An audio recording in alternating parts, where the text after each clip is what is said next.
know, my camera's fairly low on battery and I need to go in about 10 minutes, but I really wanted to chat to you, and I was going to chat to you earlier, and that's when I realised my camera was totally dead, so I've been charging it for the last like 20 minutes or so. But a couple of things I want to talk about, not many actually, but number one is that my cousin's coming over for a few days, which I'm really looking forward to. I last saw this cousin when we were all in Spain, so it's actually not been that long, because usually we don't get to see each other for like a year or two at a time. But it's just lovely that they're coming. I'm really excited. And they're only here, I think, they leave Wednesday morning, and I think I'm working all day today and they're out in the evening. And then I think they're out tomorrow as well. I'm working in the morning and they're going out in the evening.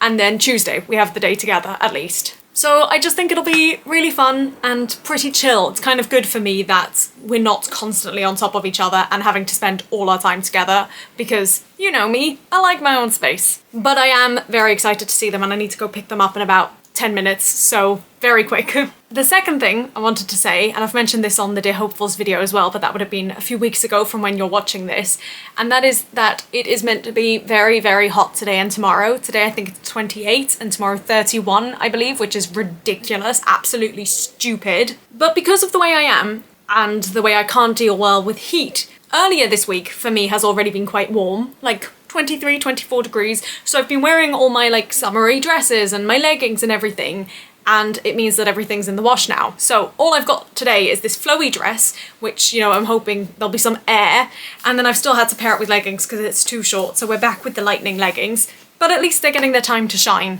And actually I had intended to wear one of my other more summery dresses, but they've got like the really thin straps, so I can't wear them to work, but I thought I had a white t-shirt to go underneath and that would have been fine. I don't know where that white t-shirt's gone. It's not in my cupboard anyway, which is really odd to me because I try and always keep a staple black and white vest, a black and white t-shirt and a black and white long sleeve just to have. So I don't know what's happened with that. Maybe it's in the wrong pile, that's possible. And then my next option after that was actually I was gonna wear my white one piece with these leggings. I was just gonna give it another go, and actually I was feeling really good about it when I looked in the mirror, but because I didn't have the white vest to go underneath, I just felt it was a bit too immodest for work, shall we say. It wasn't terrible and I probably could have got away with it, but I'm just very self-conscious about it.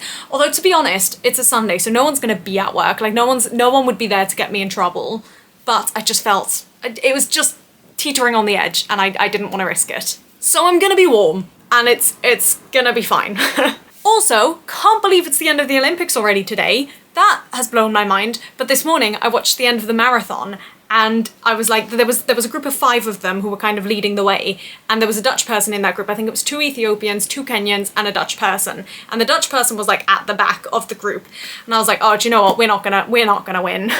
And then 5 became 4 and the Dutch was still in there, and then 4 became 3 and the Dutch was still in there, and then 3 became 2 and the Dutch was still in there, and at that point I really thought the Dutch was going to be the one to drop off and the other 2 would go ahead. And at the end the Dutch won, and it was just the most exciting feeling because I had been so sure they weren't going to win. I was like, they're going to end up 5th and they're going to be very closely tied with everyone else, but they're not going to win. But they did, we got goals, and you know what? It's nice. All this time, a lot of the time I'm watching Dutch matches or athletes and I'm like, oh, it's such a shame because we're always so close to being good but just not good enough. Like, we'll make it to the finals but we'll be last in the finals, that kind of thing. And it's so frustrating to have that like little bit of hope and then have it taken away. But actually for the last week or so we've consistently stayed in the top 10, and I think we might end up in 8th or even 7th place. I need to have a look at the medal board, and obviously there's a few more matches and things to be played today. But I'm pretty proud of that, because at the start of the Olympics I think we were down in like 20. So I'm pretty pleased. I'm pretty proud of our little nation. I keep pondering whether or not to bring my laptop to work today and just do some editing, but I know myself, I'm gonna be too self-conscious, but I'm gonna be so bored. Oh, also, I had an amazing day yesterday. We had lots of family round for lunch, and one of the people who came round was an uncle or a cousin or whatever you want to call it, who I have not seen in years. I would not be able to tell you the last time I saw them, and they are really lovely, but they live in America, so that's why we don't see them as often. And it was probably pre-COVID, to be honest, that I last saw them, and it was so nice to see them. And we just had a really lovely lunchtime, and then people left, and a few people stayed, and so we moved to the couch and we were all having tea, and I was like, I don't really want to be here anymore, like I want to go back to my room now, we've had our fun. And I was like, I don't know how long I'm gonna sit here. How long am I gonna be polite for? But then they all just said, right, we'll leave. We need to go home. Could not believe my luck. Could not believe my luck. I was like, this is amazing. So I think those are all the updates for now. There may be more, but I really do need to go and I need to charge my camera. So I don't know how much I'm going to be able to film over the next few days because, as I say, my cousin will be here. Although, to be honest, they're very into social media and all that. So maybe they'll be okay. They know about it, so who knows. Anyway, I'll probably maybe see you tonight. Bye!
I just want to say a couple of thank yous and a bit about the importance of representation.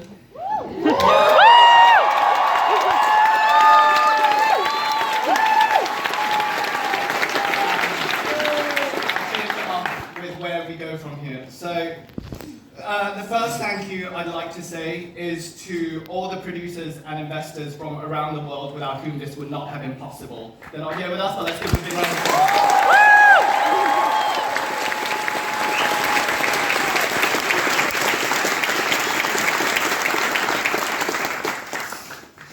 To them, hold on. I can see better now. So, to them, I want to say thank you for daring to do what no one has dared to do before, and that is to bring the very first full production of a manga musical to the West End, and believing that we have the talent to fulfill the very first full East and Southeast Asian musical cast in the world.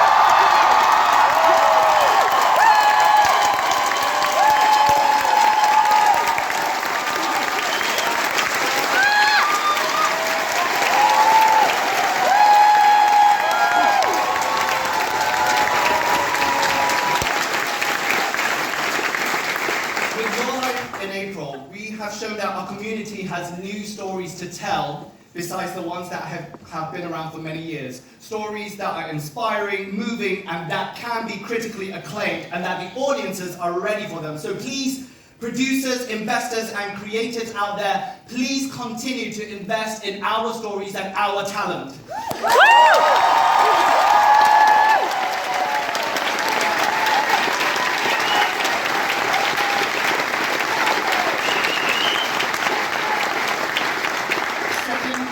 I'd like to thank all the creators of this show, the creator, writer, and illustrator of Your Lie in April, the manga, Naoshi Arakawa, our legendary composer, Frank Wildhorn, as well as his son, who was the one who got him to watch the anime. I'd also like to thank Riko Sakaguchi, who wrote the Japanese version book for this musical, and Rinna Graf, who wrote our English version of the book, as well as our wonderful lyricists, Tracy Miller and Carly Robin Green. These people have given us the most beautiful words and music to tell this story, and it's an honor for us to get to speak, sing, and play them every show.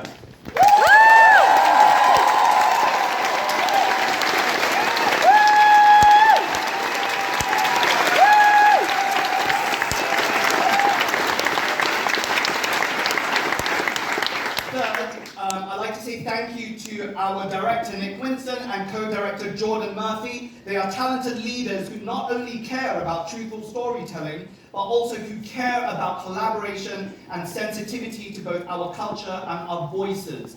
With their leadership, this production has shown that it is possible to educate others about our culture without compromising authenticity. And it is that authenticity that draws people in.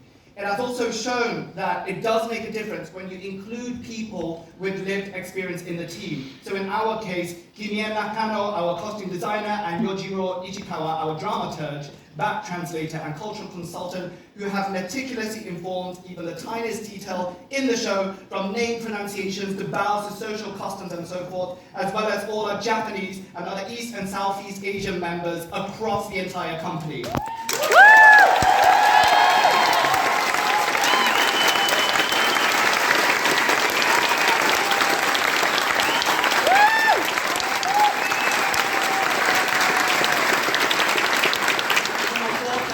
Personal one, I'd just like to turn upstage for a little bit. I want to give my thanks to everyone in this entire company, both on and off stage, everyone who has been part of this journey. It is genuinely quite rare to have a wonderful building where you work in, where you just walk in and there's just so much warmth, so much love, so much passion. I would genuinely miss seeing all your faces every day, except the one day a week we're off, and the other days I've been away.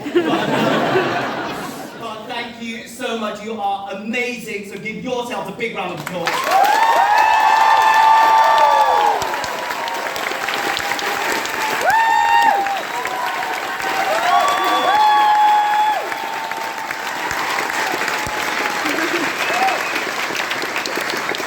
Lastly, my last thank you is to all of you, tonight's audiences, and all the audiences that have been with us throughout this journey. Your Lie in April teaches us that music connects us, and this human connection can heal us through the worst of times. So as theatre makers, we thank you for letting us connect with you. Now, Thespians pride on how theatre is and should be for everyone. And we've brought in a wide range of audiences, including first-time theatre goers, classical music fans, anime and manga fans, under one roof. And 7 years in this industry here, I've never performed to so many Asian faces and young ones too, people who see themselves reflected on the stage. You have been amazing, and we're grateful for all your love.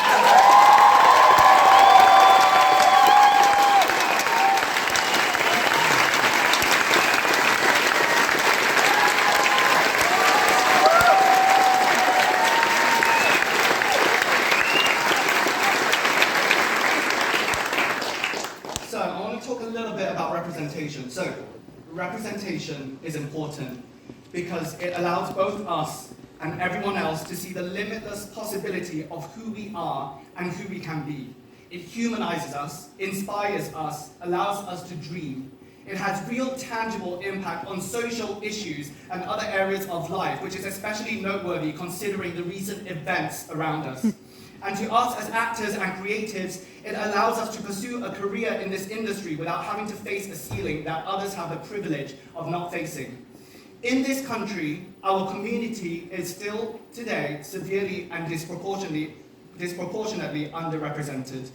In the latest 2019 The Stage Report on Diversity in West End Musicals, East and Southeast Asians made up only 3% of casts, and this figure falls even further when considering leading roles.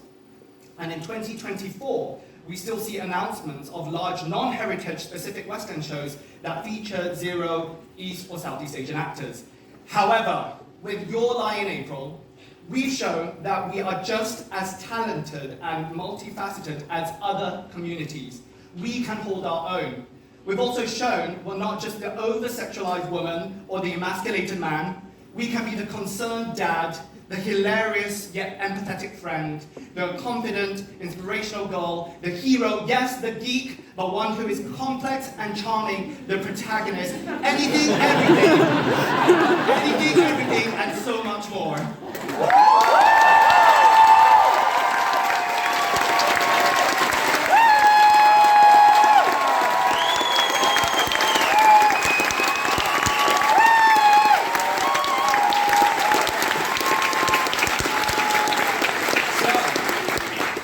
Where do we go from here? Your Lie in April teaches us that although life is not always the way we want it to be, whether it's Tsubaki's Unrequited Love or Kaori's Don't worry, this is a pep talk for all of us, especially when you feel down in the next few days. Your Lie in April teaches that although life is not always the way we want it to be, it's what we make of it. When Kaori learned of her illness, she decided then and there that she was going to live her life to the fullest, and so did Watari, Tsubaki, and Kosei in 100 Lost Days. So just like this show, we may have said goodbye tonight, but it's what we make of it going forwards. And lastly, Kaori says, as long as there are people willing to listen, that means we have a chance to live in their hearts forever. So from all of us, thank you for giving us this chance, and know that you too will live in our hearts forever. Thank you.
not going to chat for very long because again, my camera isn't fully charged. In fact, it's very not fully charged, very empty.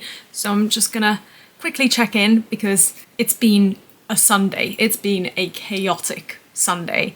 And then I will hopefully have a chance to talk more later on at some point whenever I find the time. I don't think I spoke this morning about how chaotic this morning was. And basically, I was sort of half awake from probably about, I think it was around 6:30 actually, because I saw the sunrise, although maybe that's even earlier. I don't know. I don't sleep very well at the moment. I mean, I never have. I've always been a bit of an insomniac, but I feel like it got better and it feels like it's got worse again. But that's not important. Well, it is, but not for now. So I'd been sort of half awake for quite a while and like very, I think like asleep but aware of sounds, and like if my grandma would need me, I'd be up. And something along those lines happened around, I think it was around 8. I got a call from not an unknown number, but like a number that I didn't have saved on my phone. Now last night before I went to bed, my grandma said there's a chance that the cleaner's gonna come while she's out, so I would need to let her in, and she's given her my number, and that's fine. I don't have a problem with that. So I got this call and I did initially think, oh, it's probably the cleaner, but my grandma wasn't leaving until like 9:30, so I was like,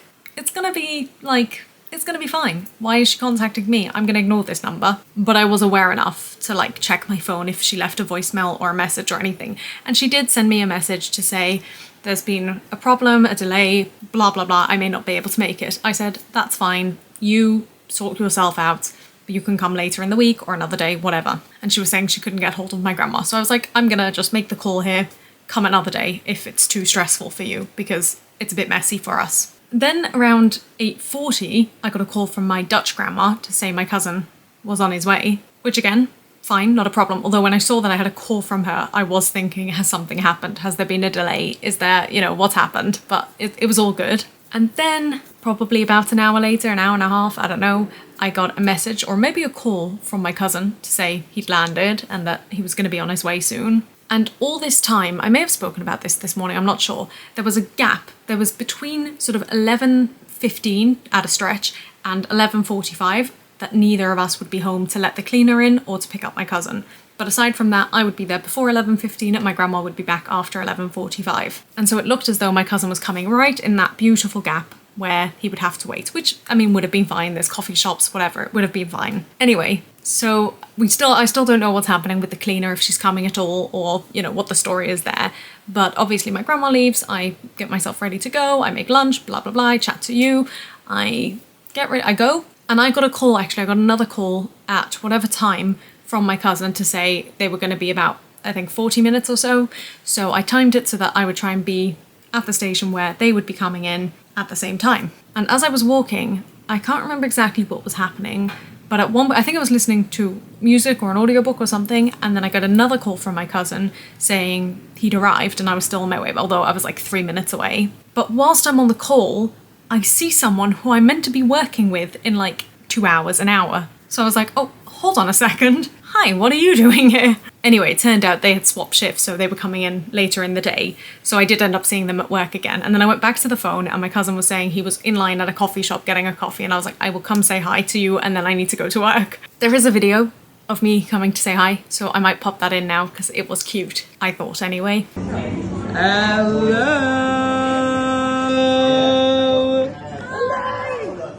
So that was the morning, and maybe it doesn't sound as chaotic on here, but it felt pretty chaotic. Then work was boring and quiet, and I'm incredibly grateful to my colleague and to the fact that it was quiet, because I managed to get a free ticket to the 6 o'clock final performance of Your Lie in April. And I am always on the lookout, on the hunt for tickets being sold, but I know a Sunday evening, there's hardly anything on, and I was working till 6, supposedly. And I'd seen, I think, 1 or 2 different people selling tickets in the front row of the stalls for £15. And it was tempting, but I was like, in my head, it's not a show I've been desperate to see. And even though it's the closing night, so obviously like that's tempting, and £15 isn't that much, but I'm just very conscious of money at the moment, and always. And also I would have felt really bad, like I would have had to leave work early, so I would have felt very bad about that. But I did have it in the back of my mind, because I don't ever take the break that I'm allowed, which is about half an hour depending on the shift. Actually,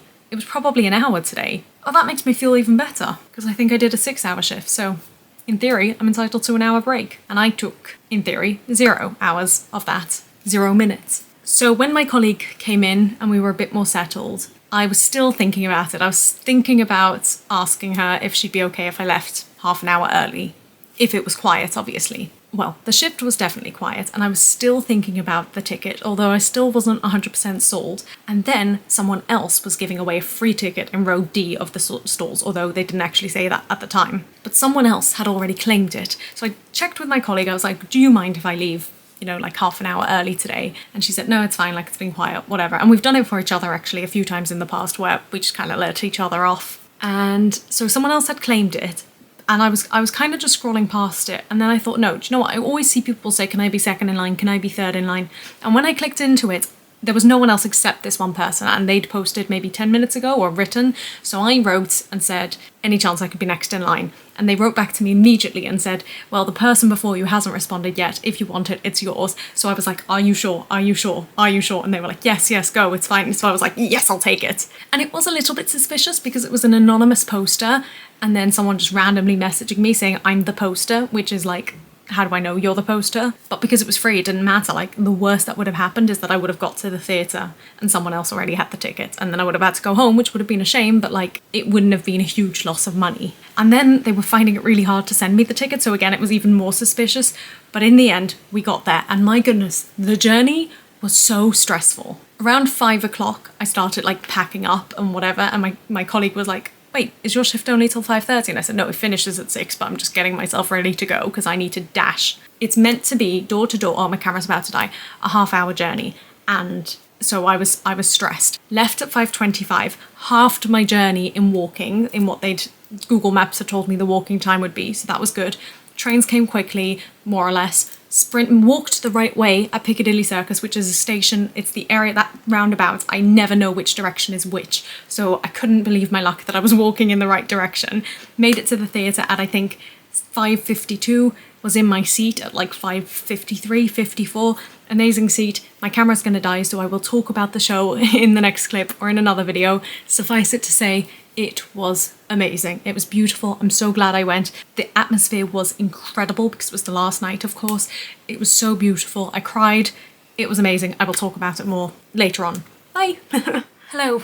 It is officially, probably, I imagine, the hottest day of the year. Or it has been. We're nearing the end of it, I think. I think today, between, I'm gonna guess 11 and like 6, it's been 30 plus degrees. I could be exaggerating, maybe that's just how it feels, but it's been hot. And, as I mentioned I think in my previous clip, I don't have any summer clothes left, or at least not work appropriate summer clothes. So today I wore black leggings with my watermelon top, and the top was fine actually, but it was the legs that I was like, ugh, it's too hot. So I've just put on a laundry, which is so good. And do you know what? My laundry basket looked absolutely filled to the brim, but actually I've been able to get everything in, which is amazing, because usually I have to sacrifice a few things, and I don't mind doing that, but it's nice. And I was pulling out dresses that I forgot I forgot I'd worn them, and I was like, oh my goodness, any of these would have been perfect today.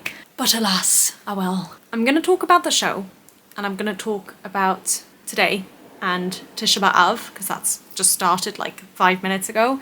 And then I'm going to end this vlog because there is going to be, obviously earlier in the vlog you would have already seen this, the whole video of 15-minute video of the bows and the speeches. So I know this is going to be a long vlog. So the show, it was definitely not a perfect show, but it was very, very, very good. Frank Wildhorn wrote the music, and he is generally seen as like, some people love him, some people hate him, or his music anyway, and I'm very much in the love category. I really like his style. And I mean, he's got quite a varied style, but I like almost all the musicals that I've heard of his. So that was already a win, and oh my goodness. So the opening number, I didn't think it was the strongest. I didn't think the actor, his vocals were the strongest, the lead actor, but all of this comes with a massive, like, disclaimer, which is that it was their last night, and so I'm sure that they were emotional and that they were drained. And you know, I know when it's been my last night of like amateur productions, I can barely get a single word or note out. Like I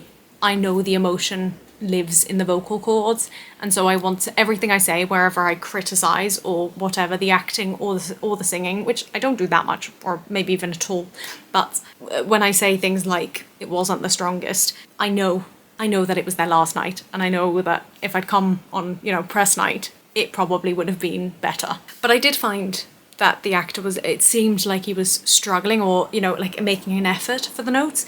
And I mean, don't get me wrong, he sang them well, but it just did feel like it was an effort. But again, as I say, it could just be that it was an effort because he was emotional. But at the end of that opening number, I was a bit confused as well at the start. I didn't really know. I knew nothing about the story going in, aside from the fact that it had to do with a violinist, and that was about it. So I really didn't know what I was getting myself into. And yeah, it was, so anyway, opening song.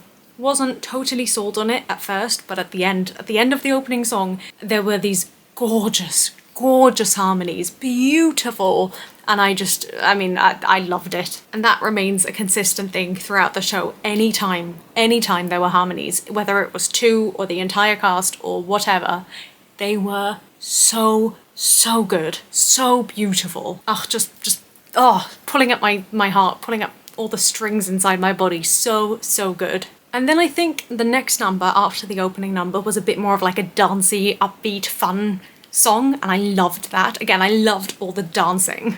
I thought the choreography was beautiful. I thought the staging was beautiful. I thought the direction was beautiful. I'm not going to go through each song by song, but I'm just trying to think of like the main things. And that second song, I think, was where we saw the first element of choreography properly, and it was just so beautiful. And that, consistently, I thought the ensemble, which I feel like you can't even really call them an ensemble because there were so many like individual parts within the ensemble, but as a collective, the ones who weren't the four main leads were so good, so watchable, so incredible. Their harmonies, their dancing, their energy, and again, maybe they were giving more because it was their last night, maybe they were having more fun, I don't know, but it was infectious. It was so good. I would say my biggest minus of the show was probably the sound design.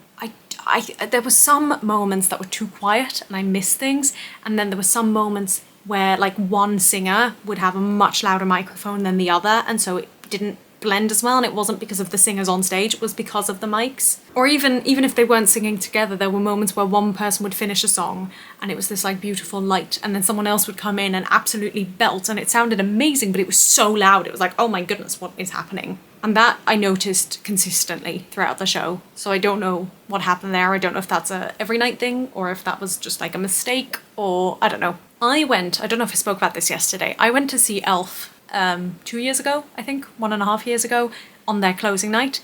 And I was so excited. I was so looking forward to go seeing it on the closing night. It was the first show I was ever going to see on its closing night. And I went with my sister and I was hyping her up and I was hyping myself up. And I was like, oh, it's going to be so much fun because it's the closing night. There was no indication of it being the closing night. There was no way it was any different to any other show, in my opinion. Not that I'd seen Elf before, but that's how it felt. And maybe this was different because it was cut short. So, there is more emotion there because it was only announced, I think, 2 weeks ago or so that it was being cut short. But oh my goodness, the emotion on stage, the energy on stage, the atmosphere in the audience, just collectively, both elements were just so special to be a part of. I'm so grateful that happened, that I got to be a part of it. And I was row D in stalls. Like I could see everything that was happening on stage, and I could see all the faces, and it was so beautiful. And there was something so special about being a part of the applause that never ended, or it felt like it never ended, and seeing how it was affecting each individual actor and everything. It was that indescribable. I want to go to more closing night shows, although, that being said, so it's a sad show anyway, which again, I didn't really realise. I knew it was like a little bit sad, but I didn't realise quite how sad it was. But if you've been on this channel, probably you don't even have to have been around that long. You probably know this about me anyway. I feel like I mention it a lot. I am terrible with goodbyes, and as I've already mentioned, last shows for me are an absolute killer. Like, I do not deal well with goodbyes. And I've also mentioned before that I anyway always get emotional, more or less, when I see shows, because I know that that's what I want to be doing, and especially when it gets to bows, whether it's been the happiest show I've ever seen or whether it's Les Miserables,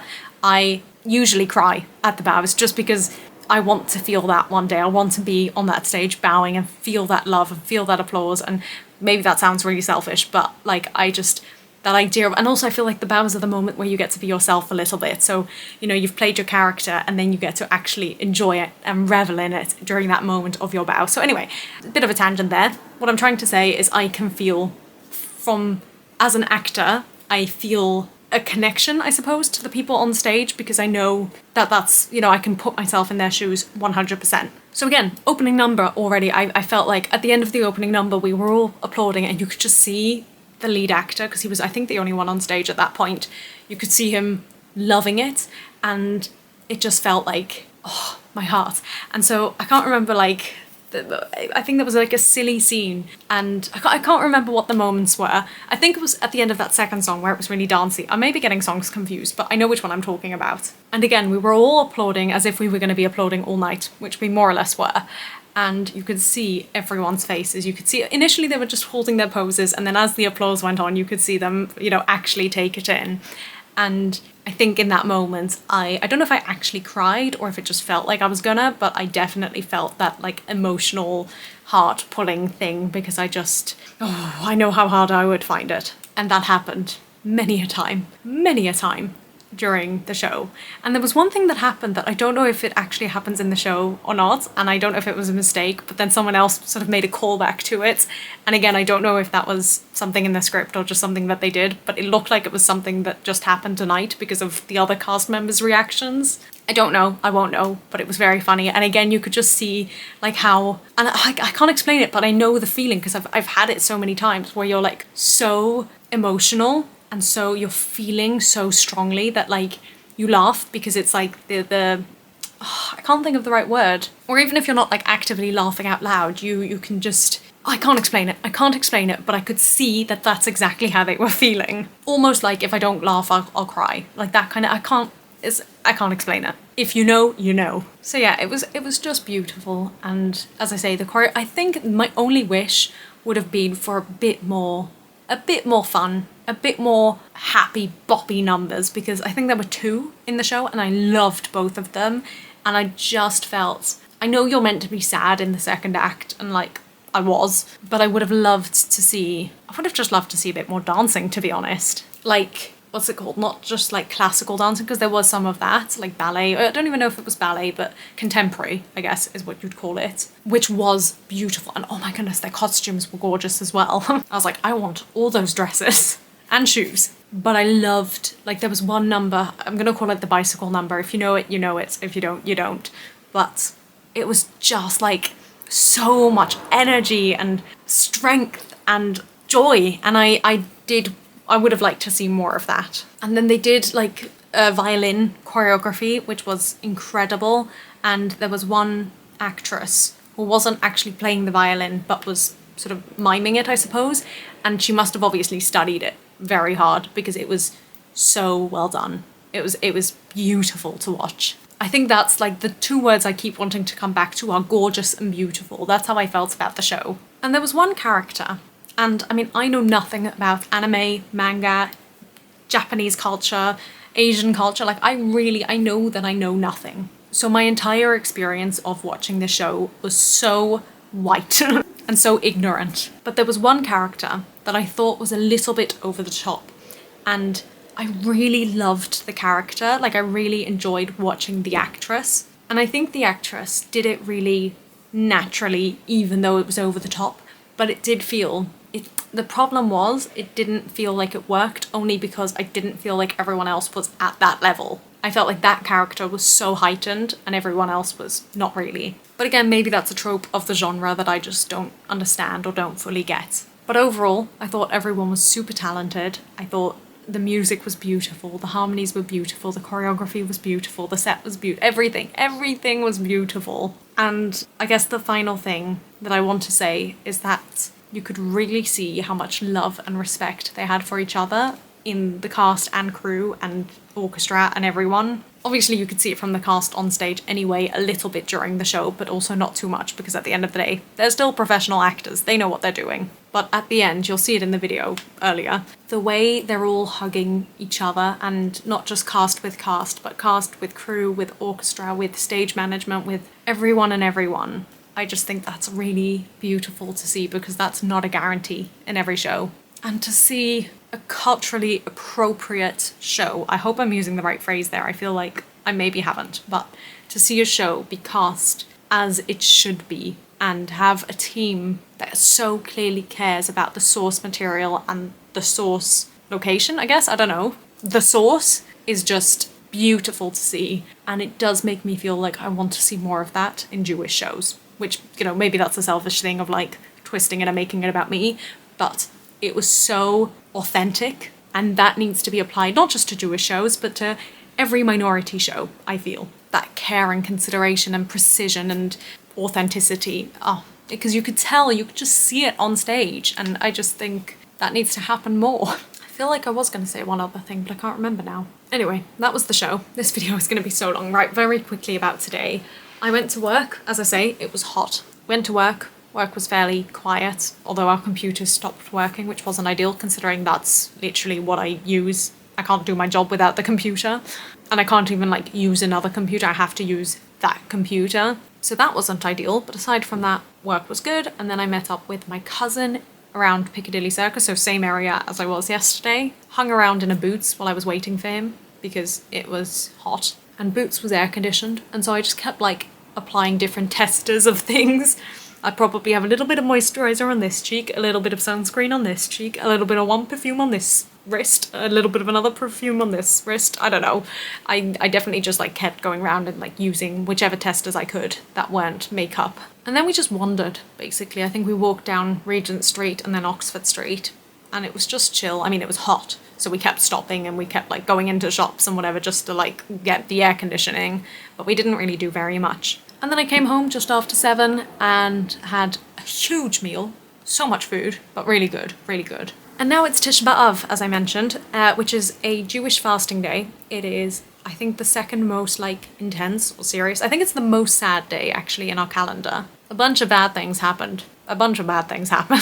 As they so often do to Jews and to other people, obviously, but we're looking at Jews here. And this is one of the few fasts that we have. We have a number of fasts in our year, I suppose, and this is one of the few that is one of the longest. So there are a few fasts that are 25 hours, and this is one of them. And this is, I would say, the second most serious fast.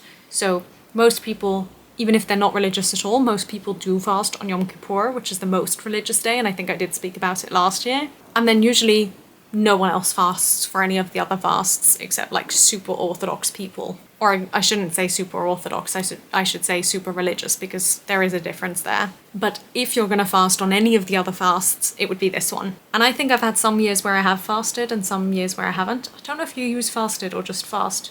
I'm not sure. I think it would just be fast. Anyway, I've decided that this year I will. I'm not as strict about this one either. So I think this year I will.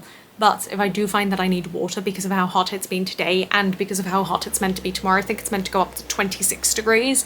If I need water, I will give myself the grace of water rather than giving myself the grace of heat stroke. So we're fasting now, which it feels weird because you can still do other stuff like film and go on your computer and watch stuff and whatnot. So usually with the Yom Kippur one, the big one, you can't do anything. So it feels weird to have like distractions. But anyway, this video is going to be incredibly long, so I'm going to end it here, and I will maybe talk about Tisha B'Av more tomorrow, about how it went or how it's going, but that will be in a new vlog. And otherwise I won't, but there will be a new vlog probably next week anyway, with whatever. Alright, that's all. Thank you for sticking around if you made it this far. If you have seen Your Lie in April, let me know what you thought of it down below. I'm very curious to hear people's thoughts and opinions, or if you've seen the movie, or know other things about it, let me know. I'd like to hear all of it, and I will see you very shortly in another video. Bye!